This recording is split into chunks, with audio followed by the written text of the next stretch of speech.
Good afternoon, everyone. My name is Sarah Breifogel. I'm CGS's Manager of Web and Electronic Communications. As people are joining us today and we're getting started, I want to go over a couple of logistics for our time together. So first, this webinar is being recorded. The recording and the associated slides will be sent to everyone who registered after the webinar. So this is being recorded and you will get it afterwards. If you've got questions for our panelists at any time, feel free to submit them to the Q&A feature at the bottom of your screen. If you're going to use the chat to discuss with your fellow attendees, you are more than welcome to, but try and keep your questions for the panelists in the Q&A feature so that they can easily find it if you start having a great discussion. And with that, I am going to pass it over to Julia Kent, our Vice President for Strategy and Program Innovation, to introduce the webinar. Thank you, Sarah, and welcome everyone. The topic for today's webinar is Making Dissertations and Theses Accessible, Considerations for Graduate Deans in the Wake of the April 24, 2026 ADA Title II deadline for digital accessibility.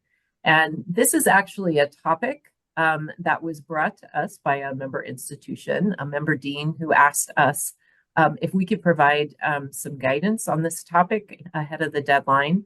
And we're very grateful to be able to partner with ProQuest, which has deep expertise in this area, as well as with several member institutions that were willing to kind of share what they are doing and what they are learning as they get prepared for this process.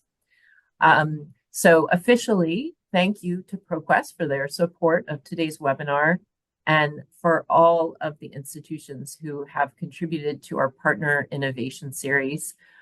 This is actually the final session in our Partner Innovation Series, and I encourage you to look back on the recordings of previous sessions and share them with your colleagues. So at this point, I will pass the presentation over to Marcus Kimmelmeyer. Dr. Kimmelmeyer is the Vice Provost for Graduate Education and Dean of the Graduate School at the University of Nevada, Reno, and he will serve as our moderator today. Marcus? Thank you, Julia. Welcome everyone to a webinar on this important topic where we all are faced with a change. It's an opportunity, certainly, but it is also a challenge to our institutions that by necessity will involve a number of different parties here. Would you please move on to the next slide? Okay, quick facts, as is tradition within CGS, introducing my institution real quick. I'm from the University of Nevada, Reno. And we were established in R1 University, established over 150 years ago, roughly mid-size or larger size in terms of the 24,000 undergrad and 3,500 graduate students. We have 60 doctoral programs, 85 master's programs, and roughly 300 ETDs, that's electronic theses or dissertations, roughly 170 PhD dissertations every year, and 130 master's theses. Moving on to the next slide. All right, today's agenda here. Obviously, this is me in my role as graduate dean. We were able to assemble a group of people, experts in the topic, or people dealing with this subject matter from different institutions. First, we'll have Juliet Langman from the Kennesaw State University, a fellow graduate dean, followed by John Fudrow from the repository librarian from Pitt. And then my colleague and next door neighbor in the office, Kara Cleven, our director of operations, responsible for, making things happen. Importantly, our last speaker will be Mark Dill, a product manager by ProQuest, which is part of Clarivet, who will offer the offerings from the organizational side. Toward the end, and a substantial portion of today's time will be spent on panel discussion and the audience Q&A. Let's move on. Okay. You are here because you have heard about the change in the federal rules as of April 24th, 2027. At this time, electronic theses and dissertations must meet a web standard, that's clearly the WCAG 2.1 level AA requirement to comply with Title II of the Americans with the Disability Act. This rule exists, and the act itself exists to ensure non-discrimination concerning individuals with visual disabilities, and to ensure that assistive technology can really read electronic documents. To be sure, this rule is not retroactive. Only new ETDs are really being covered by it. We do not have to worry about currently all the dissertation and thesis that have been previously submitted. To be sure, look at the history, this is a rule is not entirely new. Many of us may have found out only about this more recently, but the final rule was already passed in 2024 under the Biden administration, and many institutions will already have some experience with accessibility from roughly 8 years ago, when we also learned that not complying with federal rules concerning accessibility may either result in federal investigations and some enforcement actions, that's typically fines, or lawsuits by advocacy groups or private parties that keep our legal departments rather busy. And certainly, let's not forget that this leads to the potential exclusion of visually impaired individuals who many institutions have and are certainly part of the community at my university. Next slide, please. Universities must respond to these new requirements. That means we have a lot of experience. We know some of the rules already, and our faculty at least should be up on accessibility with regard to student and other public-facing materials here. And I've already hinted at the 2018 surge of complaints and lawsuits, of which my university certainly was one that caught up in that. As we move forward, it is critical to ensure that this particular matter, ensuring the accessibility of ETDs, electronic thesis and dissertation, requires the cooperation of a number of different groups on campus, including students or the doctoral candidates, faculty advisors, program directors, certainly the graduate schools, that's why we're here, but also naturally librarians or the information scientists, as well as whatever digital services or the digital learning unit that you may have available at your institution, as well as, of course, ProQuest, the organization that hosts these ETDs. What solution specifically you use here may really depend to some extent on the organizational structure that you find yourself in, the communication that comes from different units, but also the training and remediation resources. Many of us would love it if students never have to worry about this and they just can hand it off to a small army of trained experts. But for many institutions, this is not a realistic approach. Hence, our focus on a collaborative process involving multiple units. Next slide, please.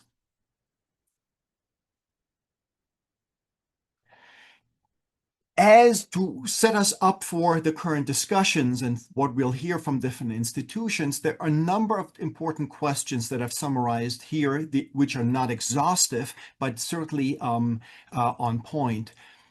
Who is responsible for remediating documents for accessibility? And how is the accessibility requirement of the process of remediation communicated? And what training resources do you have to be provided in the first place if you want the community, especially students, to assist with the rendering documents accessible?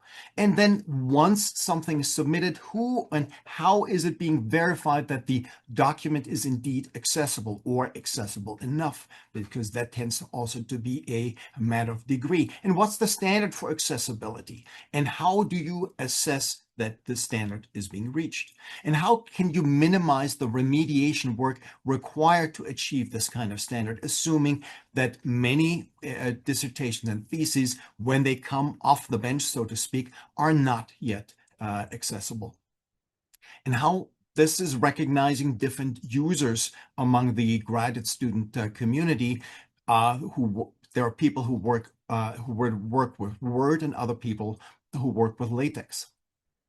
And what happens if, despite your best efforts, students cannot render a document sufficiently accessible? What are the next steps, and what are the consequences for students? And lastly, but certainly not least, because they're co-sponsoring today's events, how can ProQuest help to ensure the accessibility of these ETDs?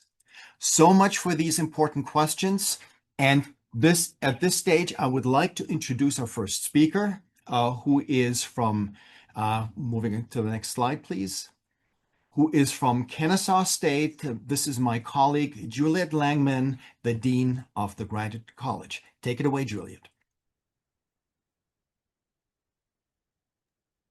Thank you, Marcus. So a couple of facts about Kennesaw State University, established in 1963, an R2 Carnegie designated. So we're relatively new in the area of really increasing the numbers of electronic theses and dissertations that we have each year. Our fall enrollment was 51,000 total, and about 5,000 of those, or roughly 10%, are graduate students. You can see that we offer 9 doctoral degrees and 13 master's degrees that have a thesis option, and we are producing about 70 to 80 doctoral and 130 to 140 master's theses, or ETDs, each year. Next slide, please. So for us, accessibility is really focusing on 4 basic areas, which do align with the WCAG requirements. So I'm not going to read through this slide particularly because you'll have access to it later, but we focus on document structure, alternative text, media accessibility, and also the ability to use some applications in order to ensure that some third-party applications are compliant as well. So at the university as a whole, and to the extent that it's relevant for ETDs, these are the areas in accessibility that we're concentrating on. Next slide, please. So at Kennesaw State, we have a very centralized process through the library in partnership with the Graduate College for ensuring that our ETDs are going to be uploaded and are also going to be compliant. We have an internal digital commons repository that we use, and then we work with ProQuest through a process where they harvest out of our repository and disseminate our ETDs through their databases. So a number of the things that we've developed in the last couple of years include Word templates and associated checklists that are made available to students and faculty. We are right now in the process of finalizing the LaTeX version of those templates and associated checklists, which will be available in April of 2026. We also have developed a series of workshops that were available initially to students, but then we also began offering them at their request to faculty. And we offer some repair and review and repair support service to students. Next slide, please. So in order to build this process, we needed to engage a range of stakeholders. And so those are listed here. Those include both faculty organized bodies as well as less organized groups of stakeholders such as doctoral program coordinators. It also was really important that we engaged the library from the very first moment, as well as the Writing Center, as a way in which we could ensure that we would have support services available. And then we also are working very closely with several staff members in the Graduate College and then students and advisors. Next slide, please. So what you can see here is really a 4-year process. I arrived at Kennesaw State in 2022 and immediately started a conversation to look at what our accessibility looked like and what were the things that we needed to do. So we moved in the first year to establish a partnership with the library and really understand what we had and what we needed to change. Then in 23-24, we created and revised through a process that involved a number of the stakeholders I listed, and we implemented a voluntary usage of those templates for the first year.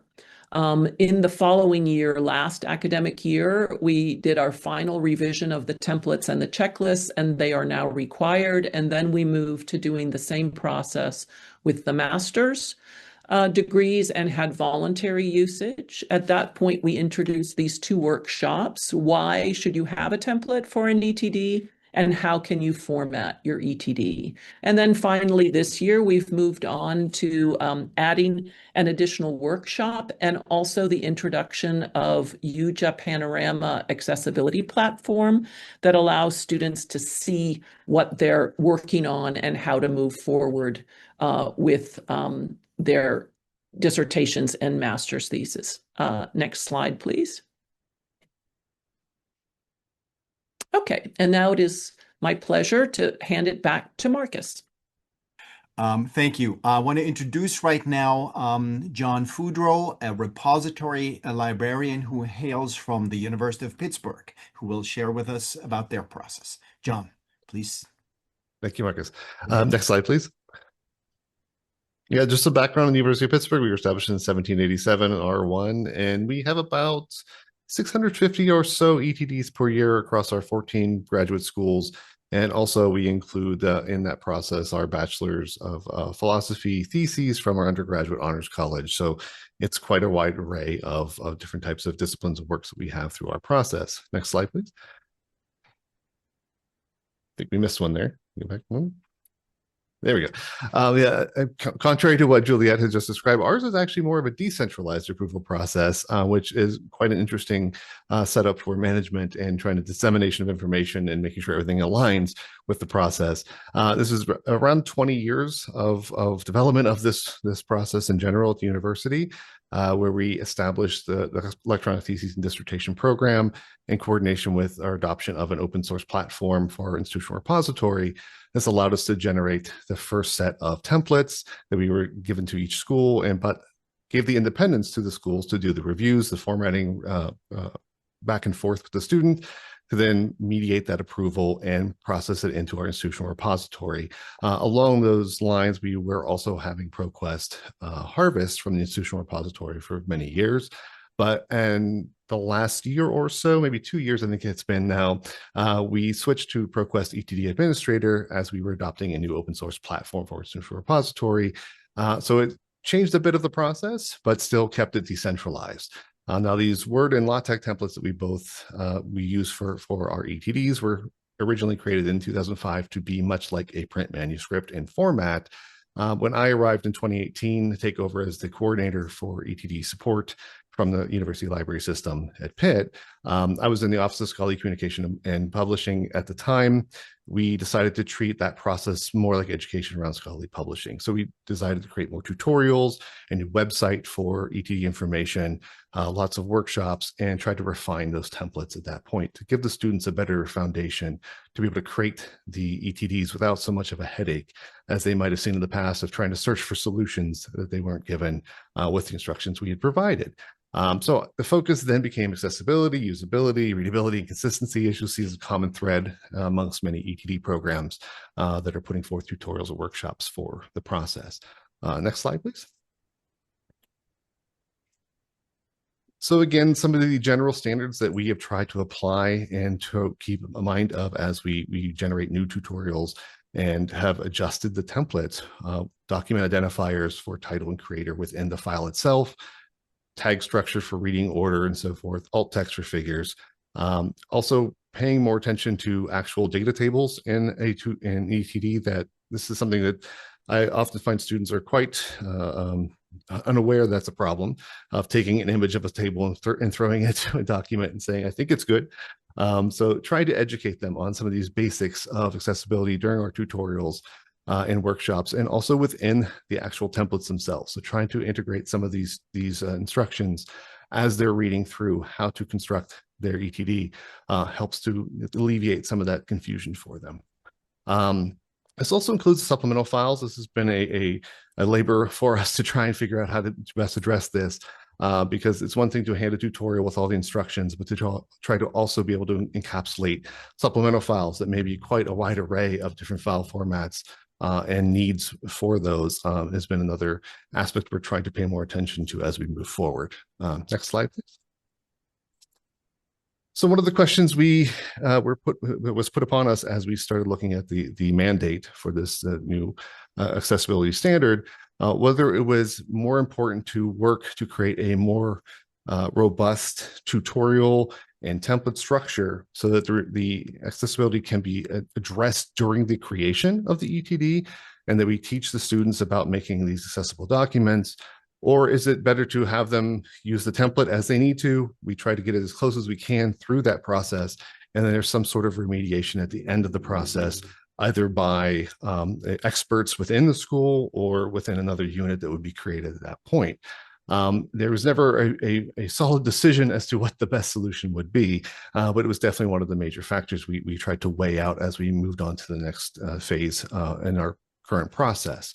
But again, it's trying to make sure we had all of the standards that we were going to apply to what makes a good and accessible document for the University of Pittsburgh in general, but also for electronic theses and dissertation as we allow student work to be disseminated.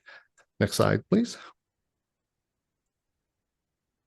So again, this is right now, we have an interim policy to just meet the deadline that we'll be creating a similar checklist of minimum accessibility requirements that we worked on with our Office of Institutional Engagement and Wellbeing to make sure that it meets those standards. And that right now, the intention is we will give this to the student, give them the resources, the training and tutorials they need, and they're responsible for doing that as accessibility check. And it'll be part of their deposit agreement, much like they would have done for copyright and other things relating to their work in the past. It will be on them to make sure that it meets those standards. The future planning, though, is to see if that's actually going to be a sustainable model and if it actually meets the needs by seeing how many need to be remediated past the approval process at that point. Whether or not we need to work more on the pre-submission or post-submission aspects of the process, and how much resources will be needed in the future to make sure that it meets the standards as applied. Also, creating better templates, wherever that may be encompassed, will be for LaTeX. Obviously, a lot of issues there that we're hoping for more developments in the field, but we're working within our own unit to create those new templates for the students. And next slide. And so finally, my proposal, as we are discussing this from the scholarly publishing side of things and librarian side of things, is to try to lessen the burden on the students. If we are treating ETDs much like a scholarly publication would be, if you were submitting a work like this to a publisher for in a journal or manuscript publishing, we would not expect the author necessarily to have all the information about how to create an accessible PDF, be able to do all those remediations themselves. So part of my argument is to say, yes, a student should know about these things, but should they become an expert in large scale Adobe Acrobat skills for doing tagging and so forth? I'm not sure of that. So my proposal is that we give them the tools and the education they need to create the base document, but then we have a team of publishing experts within the university that can handle that processing of the formatting, making sure it's accessible before it gets put into the institutional repository and put to ProQuest, so that we can agree upon that state has been handled, remediated, and it is ready for publication at that stage, rather than hoping that the students read through all these instructions, as we know how that can go with creating documents. So that's where we're at with that right now, and we hope to continue working on that with a lot of the experts on campus as we move forward. But thank you. All right. Thank you, John, very much. Next slide, please. And now want to move on and share a little bit of a university that's in the middle of doing all of this, as so many of us are, and would like to introduce my colleague at the University of Nevada, Reno, Kara Cleveland. Hi there. Thank you so much. Next slide, please. So we have known this was coming, but it wasn't until August of 2025 that we started actually working on it. We grabbed and formed a committee from the libraries. We had some faculty volunteers, the graduate school, our Office of Digital Learning, and then our Office of Information Technology is who first started this group. Throughout the fall 2025 semester, we started to determine what we needed in order to make this roll out. So we started looking at our initial communication that was going out to our current faculty and our graduate program directors. We started collecting our samples of our ETDs and then started determining who were Word users versus the LaTeX users. Additionally, we started looking at our resources for accessibility. What were we providing for online resources versus our internal resources for personnel? We also decided to consult with our general counsel office to determine how much we were required to make accessible and by when. And then we started looking at the tools that we already had to help with making our documents accessible. Next slide, please. So we kind of decided to outline this process, and we started with wanting to make sure that the graduate students who started writing their theses and dissertations started with templates that were already accessible.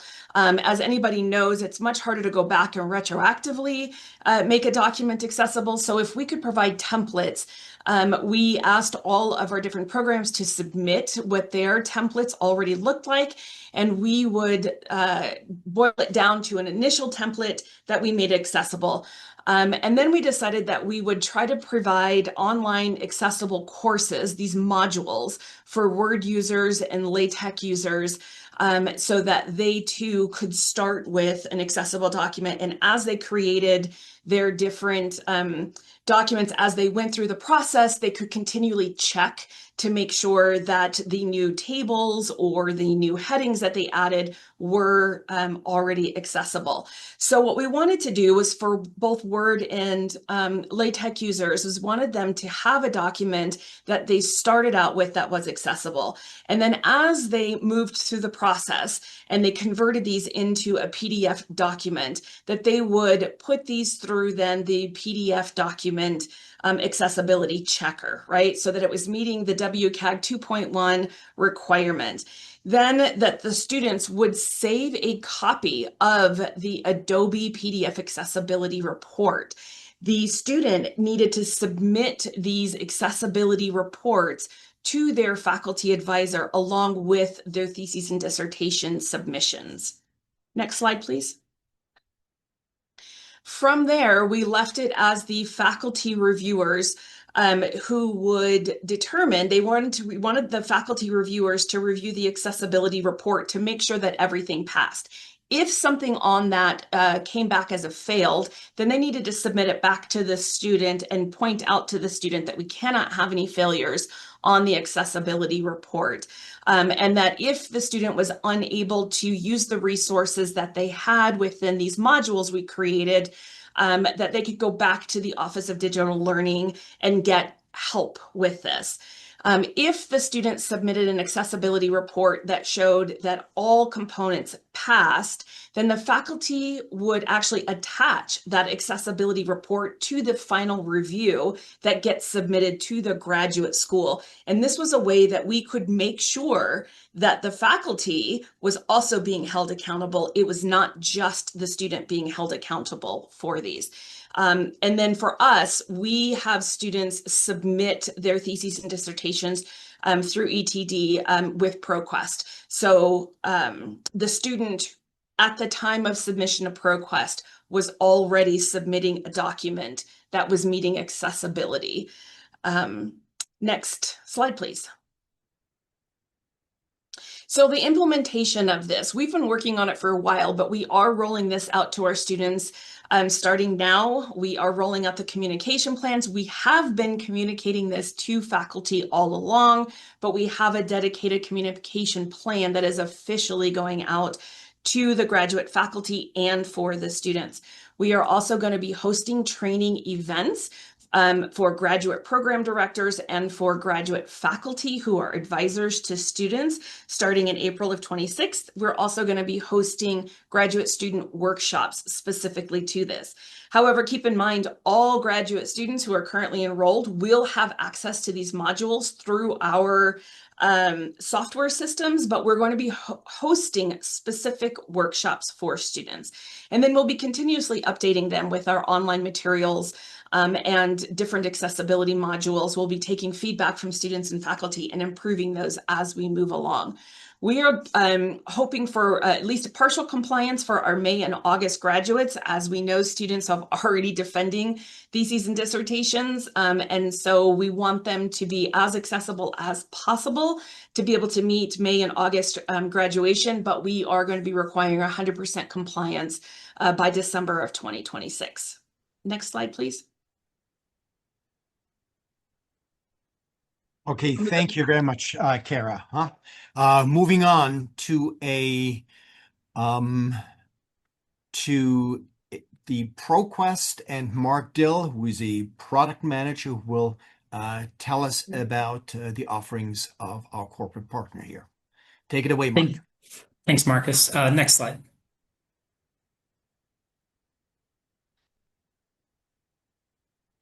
So I'm specifically representing ProQuest and the ETD Administrator System, which is a workflow submission tool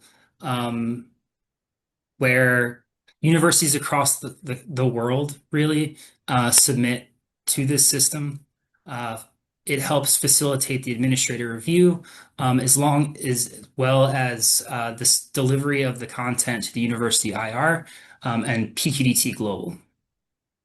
Our mission and goal is to provide a seamless process for students and administrators within universities, so that way the work can eventually be discoverable within your institutional repository.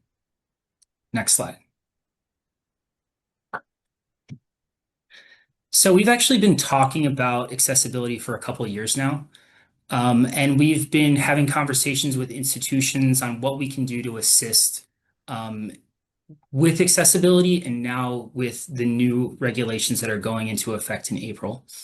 And we are focusing kind of in 3 different areas. Primarily graduate students. What can we do in order to make the submission process easier for them? Site administrators, they are the ones reviewing the work and having to deliver it. What can we do to make that process as seamless as possible? And eventually the university repository, we want to deliver the content in a way that helps with meeting the accessibility guidelines and provides the information that institutions need so they can be sure that the content is accessible. And we have been running into essentially 3 problems that have been highlighted here time and time again. But it's really defining accessibility when you have different roles and responsibilities across institutions. Not every school has a centralized place that can handle this. Not every department handles it the same. So we're trying to help streamline that a little bit. We want to help overcome technical hurdles.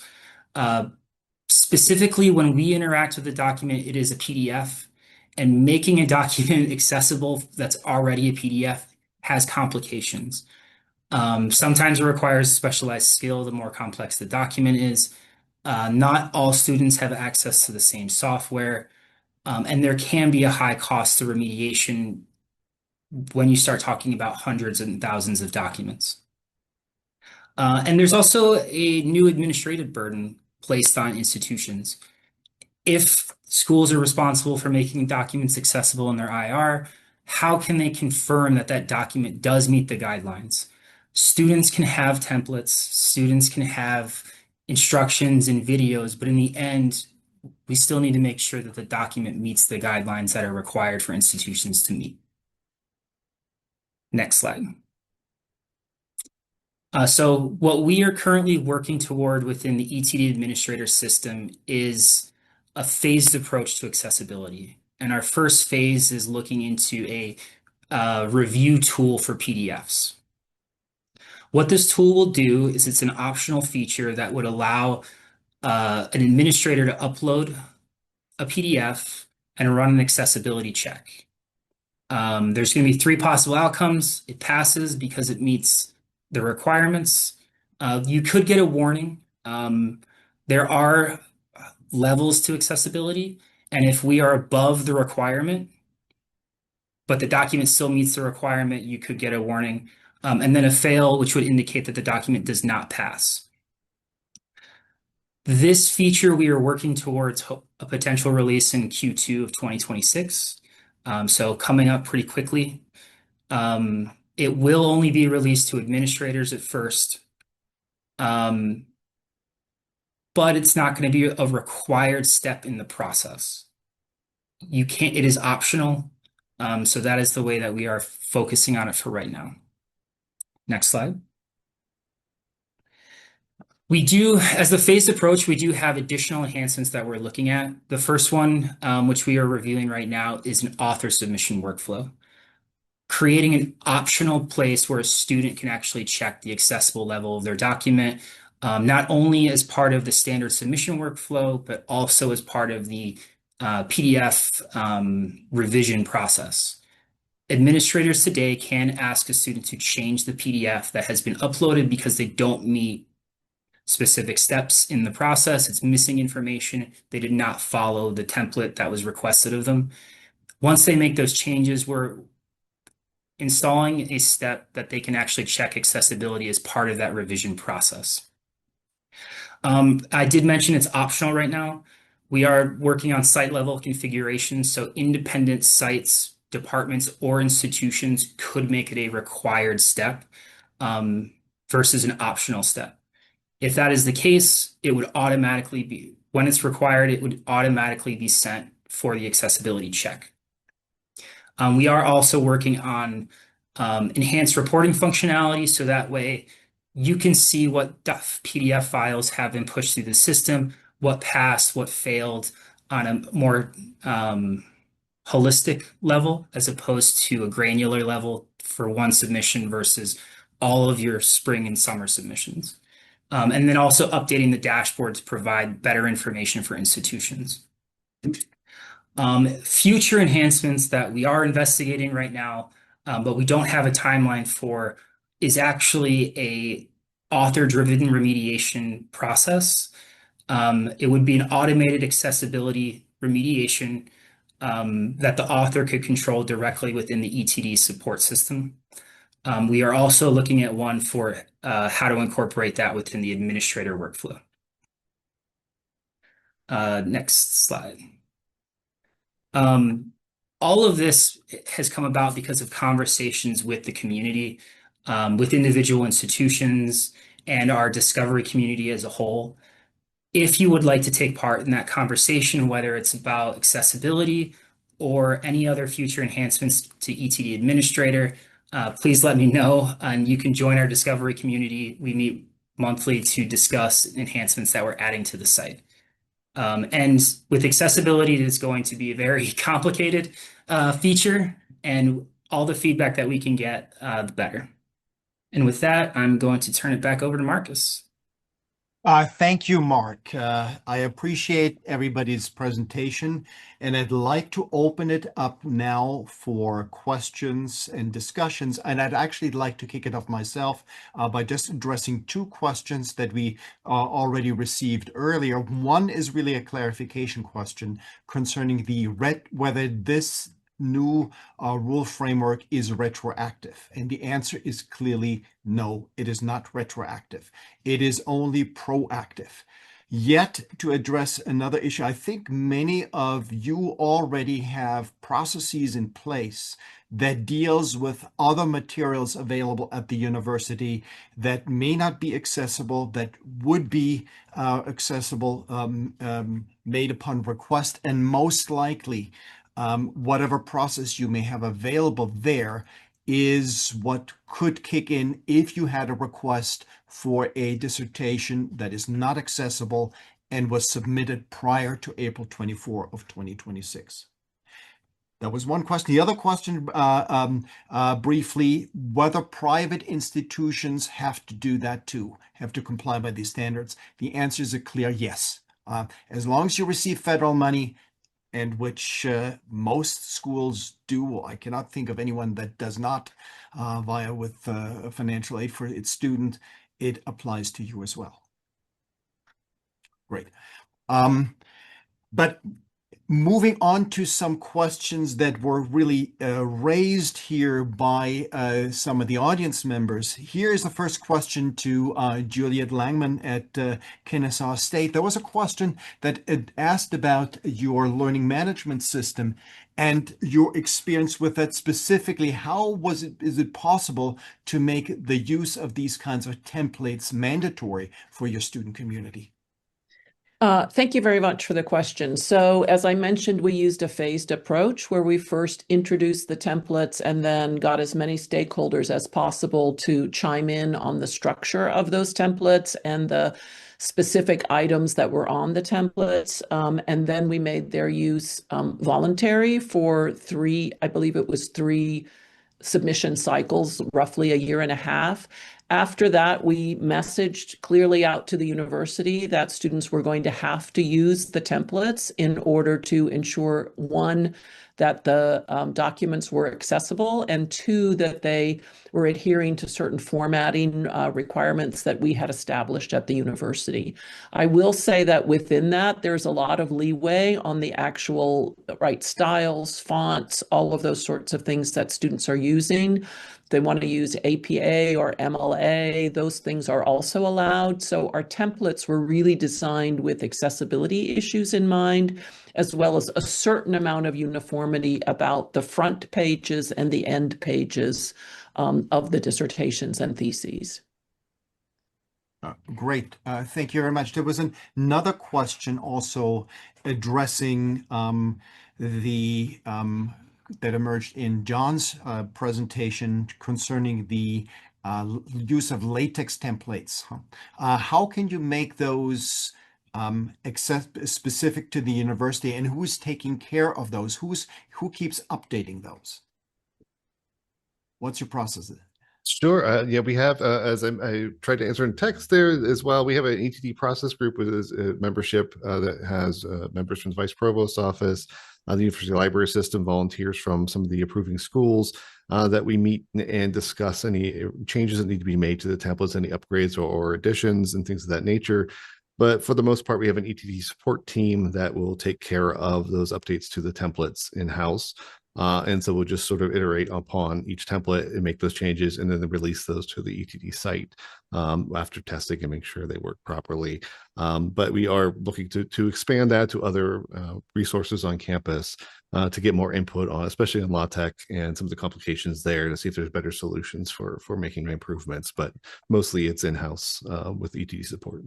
If I can just jump in here, we've also had part of an interesting discussion. We had some faculty volunteers come forward out of the math department saying, hey, we're actually dealing with this stuff. We are very experienced. I know there's lots of things out there that you can download. Other universities already post this online, but we actually have a better solution. So we are actually very excited because a lot of the energy really comes from the faculty who deal with this kind of thing on a regular basis. Yeah, I'll chime in as well and say the same thing with LaTeX specifically. We've had a number of faculty who have reached out specifically to us to say, let us work together with you to figure out how to create the template and also ensure accessibility. So that has been sort of a bonus that appeared without sort of an expectation that would happen. Mm-hmm. I just want to share here also, we get the question, will these templates be shared? I just received a inquiry. We just saw an inquiry or a statement from Iowa State. They already show these and they're being shared within Overleaf, one of the shells that incorporates LaTeX and that uses this to compile PDFs. But other universities already have it. Whether that's the latest thing, as I just mentioned, that I cannot tell you. But we certainly we will, once we arrive at a version, we will make that available to the rest of the community here. And I think collaboration here is a clear advantage that we already have through CGS. But here's an interesting question that goes to Kara, and I think probably also to all panelists right now. How'd you get buy-in from the faculty on all of this? Thanks, Marcus. One of the things I want to point out to everybody is that this is a federal law. This faculty don't have a choice. It's compliance with federal law. So, you know, that's something to keep in mind, right? This is not an opt-in. So will we always struggle with getting 100% compliance for faculty? You betcha. However, it is going to be important that they have a clear understanding of what their requirements are for their own publication. So it's not just about getting theses and dissertations published, it's going to be all publications. And so having the knowledge of how to make your drafts and how to assist your students with making their theses and dissertations compliant, we're willing to put in that front work and create those templates, and we're willing to host the workshops, and you know, the staff at the university are willing to help those students that need the extra help, and the faculty that need the extra help. But it's going to take the entire community on campus to make sure that we are meeting federal guidelines. Okay, thank you. We've had a number of other questions, some of them specific here. One questioner asks whether this only applies to the theses or dissertations, but what about supplementary material, especially if they're not themselves in Word or LaTeX?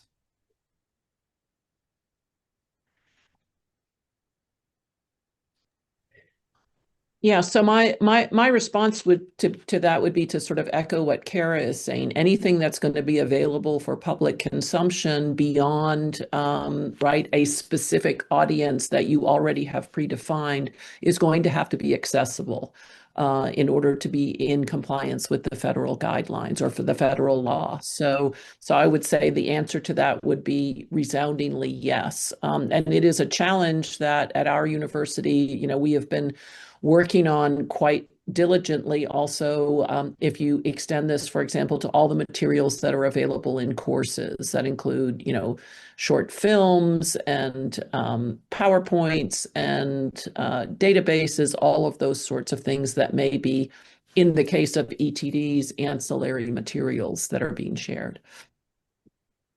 Thank you, Juliet. I think that's, I think the accurate answer here, where we need to ensure that everything associated with the dissertation is made accessible. And I think at this point, it's helpful to talk to your librarians or whoever does it in terms of digital service at the university, because they already have a lot of experience with making a number of different media or a number of different databases accessible, at least to a large extent. The one thing where there is really not an easy solution is that I've heard about is music, sheet music, that is inherently just a difficulty. Okay.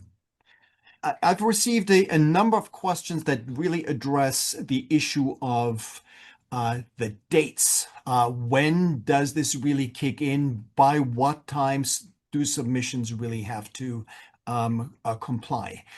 Well, there is the April 24 deadline, and technically April 24 is when everything has to be that is posted after that date has to be accessible. As you already saw from our presentation, we got a late start, certainly compared to Kennesaw State University that have been at this for years, that were providing a sliding start. But we were also told that it would be okay as long as we made sure that we are moving toward full compliance, that we're at April 24th. We are definitely in the process of implementing this, and certainly in addition that we offer alternative solutions for those documents that have been posted after 24th but are not yet 100% compliant. We have received from our Office of Digital Learning, they say, yes, we'll help you get you to 100%.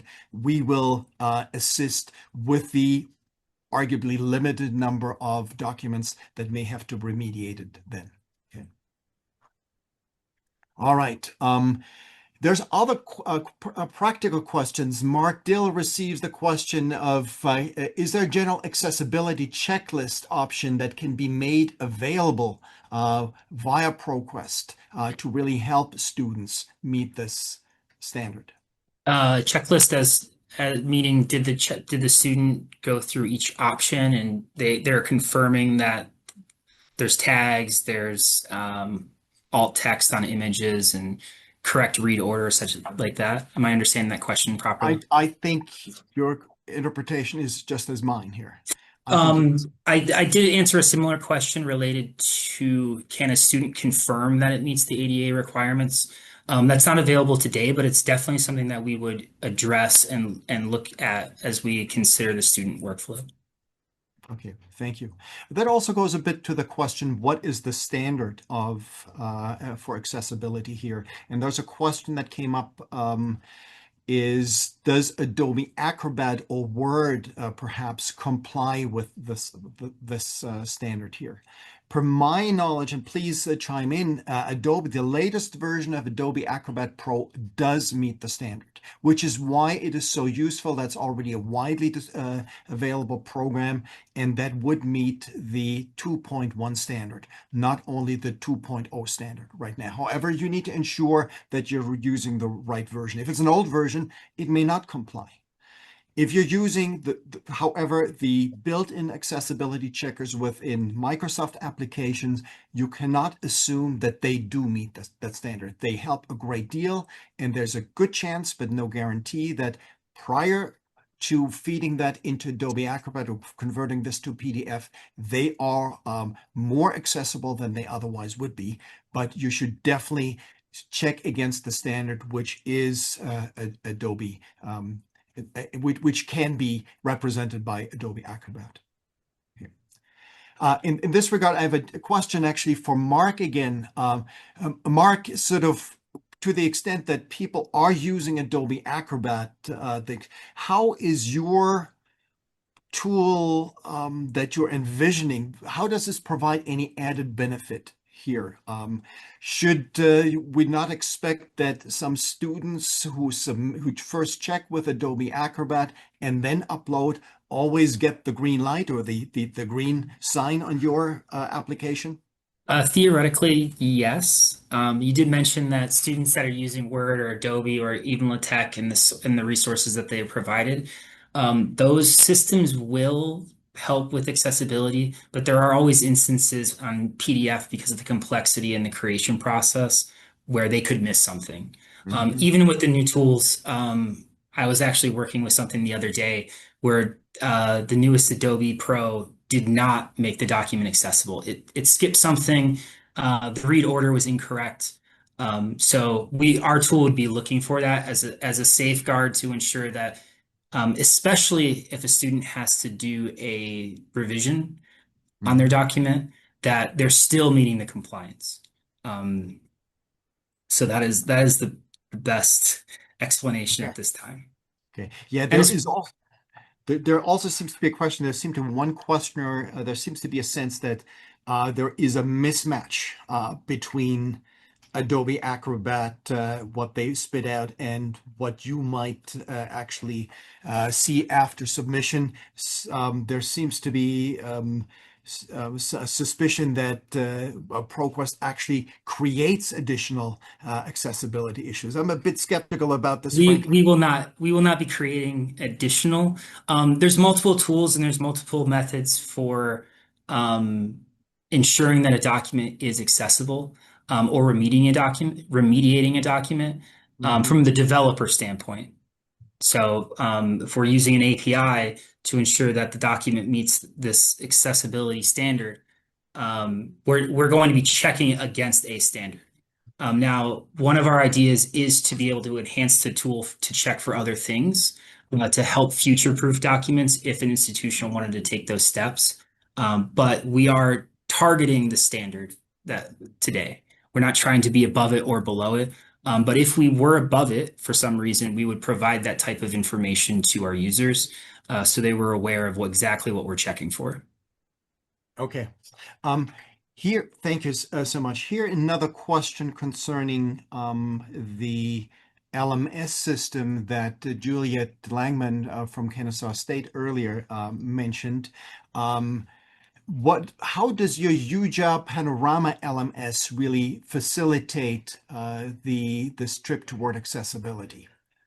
Yes, thank you. So this is a tool that the university acquired primarily for the use for instructional materials, but also for all of our other website documentation and that sort of thing. And so we literally got our hands on it approximately 6 days ago. And so what we've been doing right now is checking, uploading PDFs of dissertations that are complete or are about to be submitted, and running an accessibility check, and then looking at the extent to which our dissertations that are using our template are accessible according to this particular one. So I'll feed back to something that Mark mentioned as well. So there are lots of tools out there. I actually have also used the PDF and several Microsoft Word accessibility checkers. And if you run the same document through 3 different accessibility checkers, it will give you 3 different sets of responses on, what is accessible or not. And so we are using these materials as a secondary check, but we're really relying right now on our library staff and a group of student workers who we are training to really ensure that various items within the materials are meeting the standards that we have set internally that we believe meet WCAG level 2A. Mm-hmm. Okay, thank you. We have a good number of other questions, and apologize that given the brevity of time, I will not get all of them to that, but they sort of the last question seems to address whether there are any built-in features in Canvas that many of our institutions are using. I'm not aware of any, unless you purchased that. Okay. Frankly, we used to have Ally, but this as built-in, but this was not as good as we had hoped, quite frankly.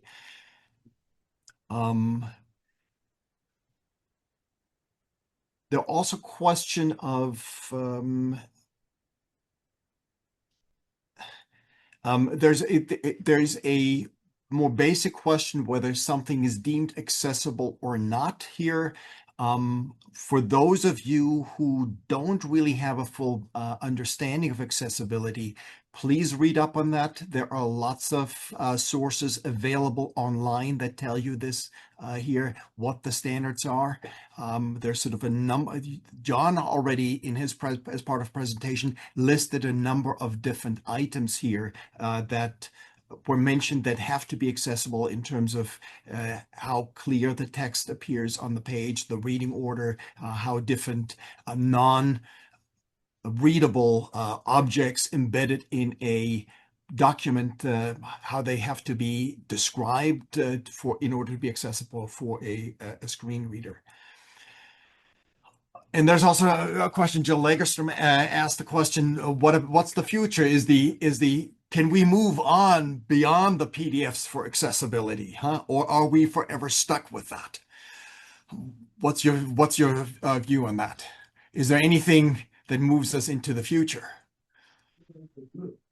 I mean, I'll take a stab as best I can. Please. I'm not going to predict it per se, but I mean, there are many who believe PDFs aren't actually the most accessible or archival document format we should have. So that already begs the question, why are we spending so much effort on putting things into something that aren't archival or accessible?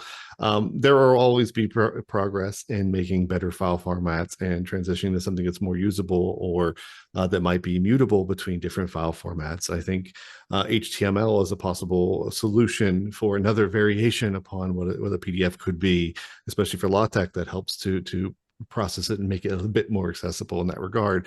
But I can't predict what it will be. I know that there are many people who will continue to have that conversation and try to identify what might be the best solution. to not only create new documents, but be able to maybe transform older documents to meet that standard at that time. But we're always talking, but it's sometimes hard to find that solution for everyone and everything. So. With PDF, the issue is simply it's so widely used, huh? It's so deeply entrenched in our systems, huh? It's also a proprietary format Yes. in regard to, so there's always that issue with how we look at things. So. Okay. Thank you. We are already at time. I do apologize that we're not getting to any more of those questions, but I want to thank all of the presenters today. For my part, and I hope it's true also for all of my fellow presenters, John Fudro from the University of Pittsburgh, Juliet Langman from the Kennesaw State, and certainly my colleague Kara Cleveland. If you have any questions that remain unanswered, please do share these questions with us. Look us up. We'll be happy to contribute to the extent that we can. And I believe, and Sarah or Colton, please tell me otherwise, I think the documents from this particular, the presentation as PDF will be shared with the community. On that note, That's correct. Thank you very much for watching. Yeah, thanks, Marcus. So just quick closing thoughts for the to wrap up the webinar. We are sending out a brief survey, so please do take the time to provide feedback to CGS on future webinar programming, and great feedback to our panelists who took the time to deliver this information today. That's also a great opportunity for you to leave any lasting questions. So if you do have questions, you can include them there, and we can also share that back with our panelists. And I do want to put in a plug for the upcoming summer workshop in New Dean's Institute, July 11th to the 15th in Chicago. Very much looking forward to returning there. Beautiful time of year to be in Chicago. And that registration and more details will go live on the CGS website in March, approximately March 9th, but keep an eye out as we will be communicating that information as it's available. So thank you all, and have a great afternoon. Take care.